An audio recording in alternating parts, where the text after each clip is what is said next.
I'm Dee Wilkinson and this is Larry's YouTube channel, Coaching Horses. So welcome. Larry wanted to do some of the teaching today, so he's in here with us and we thought it might be a bit more entertaining, didn't you, Larry? So today I'm going to talk to you about part one of a two-part video, and this part one is on 6 foundations of underpinning a happy horse.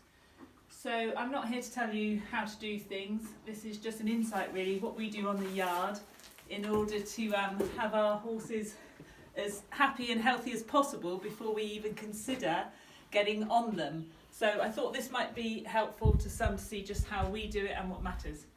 So we have an acronym called French in our yard, and this is a score system from 0 to 10. The 6 foundations I'm going to speak a little bit about, but basically they are F for feed, R for rider, E for exercise, N for natural behaviour, C for consistency, and H for horse's health. And the way we work that is we score from 0 to 10, 10 being the best it can be and 0 being not good at all, where we are for each horse in terms of those 6 foundations. And everybody will be different, every horse is different, it's all complex and there's lots of variables in it. So feed, we're looking at, are the quantities right, are they overfed, are they under-exercised, what sort of balances might they need. Just looking into chaff, we recognise that even low sugar chaffs have a lot of sugar in them, so a lot of ours are on top spec 0 chaff. And know your own horse, because you know some horses that will be able to take calm and condition, for example, and other horses it will send them scatty. So at the end of the day, even with professionals involved, you know your horse better than anybody. Larry's joining in. Thank you, Larry. Hello, sweetheart. So getting their feed right is a crucial part of a happy horse.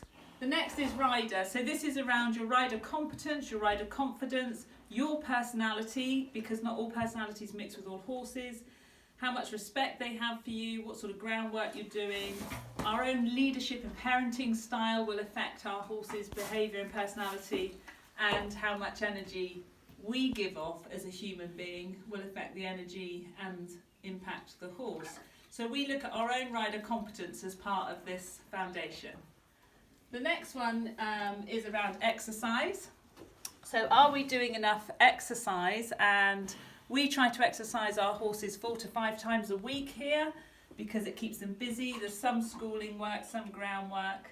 We can ride and lead, and they also need rest. So getting an exercise program that's right for our horses is crucial to their behaviour really, but understandably everybody's circumstances are different and it's not always easy to get what you want. So you might score lower in exercise than in some other places. We then have natural behaviour, N.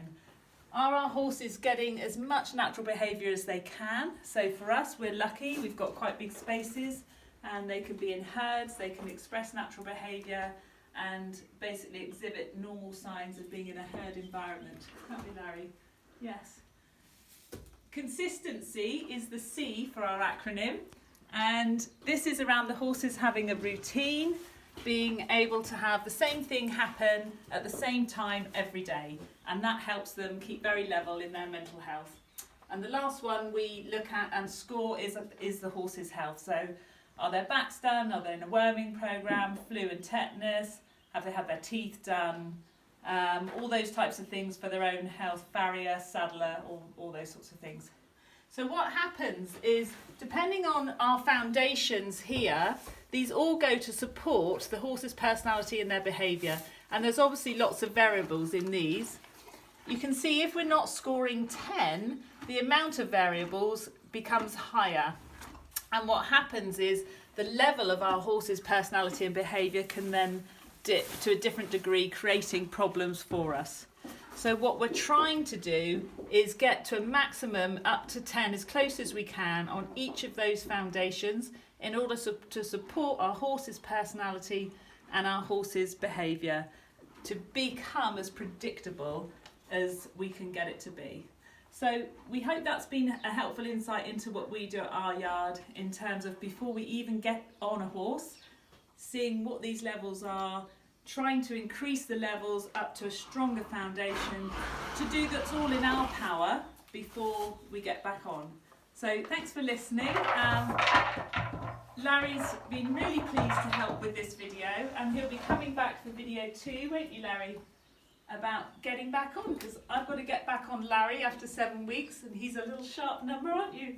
So we're looking forward to showing you that video very soon. Thanks a lot. Bye bye.